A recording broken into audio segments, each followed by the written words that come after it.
Unboxing!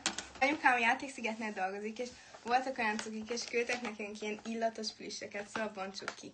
Na, akkor kezdek? Kezdem. Az első ananásni.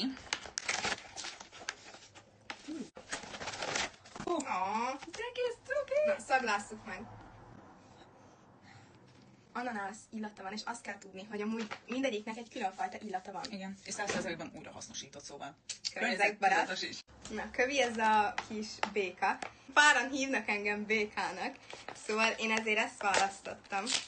Ugye ilyen kisebb, mert több méret van. Na, Ez nagyon tetszik! Ez nagyon kis, vannak ilyen testfelmetek, amire igen, neki kicsit olyan squishy illata is van. Tudjátok, amikor vannak igen, azok az ilyen plüssek.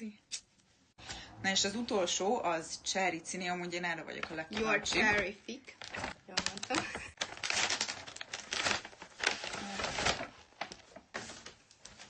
Ennek ilyen... Úristen, ennek van a legjobb illata. Kicsit ilyen vanília. Igen. Van. Nézzétek, van ilyen kis Foodables. Ha esetleg ti szeretnétek gyereknek ajándékot, vagy valami ismerősötöknek, aki hasonlít valamilyen állatra, akkor menjetek fel, és nézzétek meg a Játéksziget oldalát. na puszi!